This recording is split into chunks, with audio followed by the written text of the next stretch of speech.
कांग्रेस अब महागठबंधन से पूरी तरह से आउट हो गया है और कल के भी जो कार्यक्रम हुए थे महागठबंधन के द्वारा जनप्रतिनिधि सम्मेलन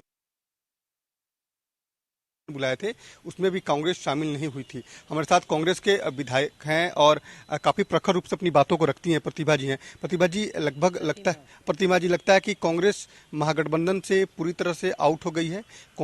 कांग्रेस अब अलग रणनीति पे काम करेगी आने वाले समय में, क्योंकि मानसून सत्र की भी शुरुआत होगी, तो लगता है कि कांग्रेस की अब अलग रणनीति दिखेगी।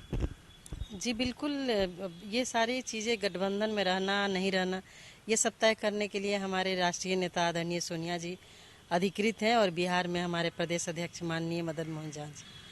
लेकिन जिस तरह का अभी का माहौल है उससे हम लोग हमेशा जनता की आवाज़ को प्रखर रूप से मजबूती से उठाए हैं और निरंतर रूप से उठाते रहेंगे। ऐसा कुछ नहीं है कि आप गठबंधन में रहिएगा तभी जनता का काम कीजिएगा। कांग्रेस बहुत पुरानी पार्टी रही है और आज भी देखा जाए तो नेशनल लेवल पे यदि जन सरोकार के जितने भी मुद्दे हैं, मोदी सरकार के कुरीतियों के खिलाफ कांग्रेस पार्टी हमेशा मुखर रही है और उसको इस चीज़ का कभी डर नहीं कि उनको सीबीआई, ईडी या फिर जो भी सरकारी संस्थान है उसका भाजपा सदुपयोग करेगी और दुरुपयोग करके हमारे लोगों को फंसाएगी। इस डर से हम लोग डरते नहीं हैं। हम लोग जनता के साथ हैं और जनता के हित में जो सही होता है उस पर हम लोग आवाज़ उठाते हैं। तेजस्वी जी ने कहा है कि हमने कभी कांग्रेस को आउट नहीं किया, बल्कि उपचुनाव जो हुए उसमें कांग्रेस ने अलग अपना रुख अख्तियार किया। जो विधान परिषद के जो चुनाव हुए, जो स्थानीय निकाय कोटे से, उसमें कांग्रेस ने अलग अपना रास्ता अपनाया है। हम कांग्रेस से अलग नहीं हुए, कांग्रेस हमसे अलग हो गई। तो लगता है कि अब कांग्रेस एकला चलो की राह पे जो है कांग्रेस अपने जनाधार को मजबूत करने के लिए अब अकेला राह पे चलेगी। देखिए, मैं तो बहुत एक छोटी सी कर्ज करता हूँ पार्टी की और एक विधानसभा क्षेत्र का मेरे ऊपर जिम्मेवारी है और पार्टी के लिए हम लोग एक सिपाही की तरह काम करते हैं।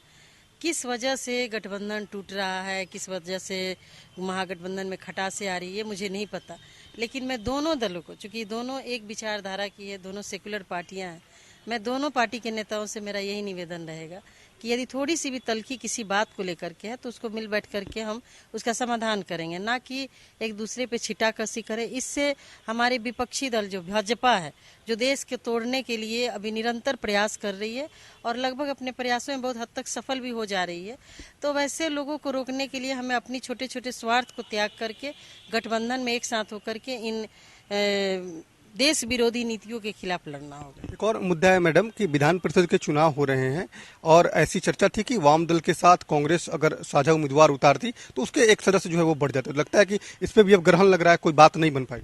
देखिए, अभी इस पर तो कोई बहुत विशेष बात नहीं हुई है। अभी हमारा 1-2 तारीख को राजगीर में चिंतन शिविर थी। अभी हमारे माननीय प्रभारी जी दिल्ली गए हुए हैं, मैडम से बात होगी और जो भी निर्णय होगा आप लोगों को बताया जाएगा और निश्चित रूप से जो अच्छा होगा पार्टी हित में और बिहार के हित में उसके लिए पार्टी कदम उठाएगी। चिंतन शिविर में भी चर्चा हुई होगी, बिहार के रिगार्डिंग में भी बात हुई होगी कि कैसे। देखिए, बिहार क्या पूरे देश के बारे में कांग्रेस चिंता करती है और कांग्रेस पार्टी एक राष्ट्रीय पार्टी है और जमीन से जुड़ी हुई पार्टी है।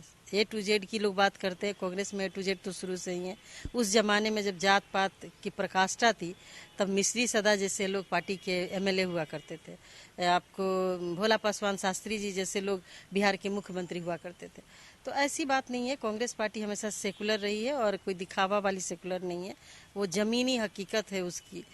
तो ये ताकतों को जो आप लगता है कि सांप्रदायिक ताकतों को रोकने के लिए तमाम सेकुलर पार्टियां एकजुट दिखेगी अब। बिल्कुल, देखिए, मैं व्यक्तिगत रूप से आह्वान करती हूँ कि जितनी भी सेकुलर पार्टियां हैं एकजुट होइए, नहीं तो सांप्रदायिक ताकतें देश को बर्बाद कर देगी।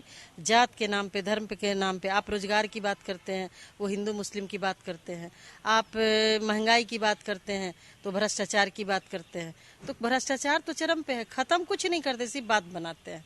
तो उस सब चीज़ों को रोकने के लिए हमको एक साथ आना होगा, तभी जाकर के हम इनको देश से और इनके कुरीतियों से जनता को मुक्त कराएंगे और तब जाकर के हमारा देश फिर से विकास के राह पे जाएगा। बिल्कुल, जो प्रतिमा देवी जो कांग्रेस की विधायक हैं और प्रखर रूप से अपनी बातों को रखती हैं, वो लगातार ये दावा कर रहे हैं कि तमाम सेकुलर जो पार्टियां हैं वो एकजुट होकर सांप्रदायिक ताकतों से लड़े, तभी सांप्रदायिक शक्तियां यहाँ से भाग सकेगी। कैमरामैन राजेश के साथ उनीश कुमार, कशिश न्यूज, पटना।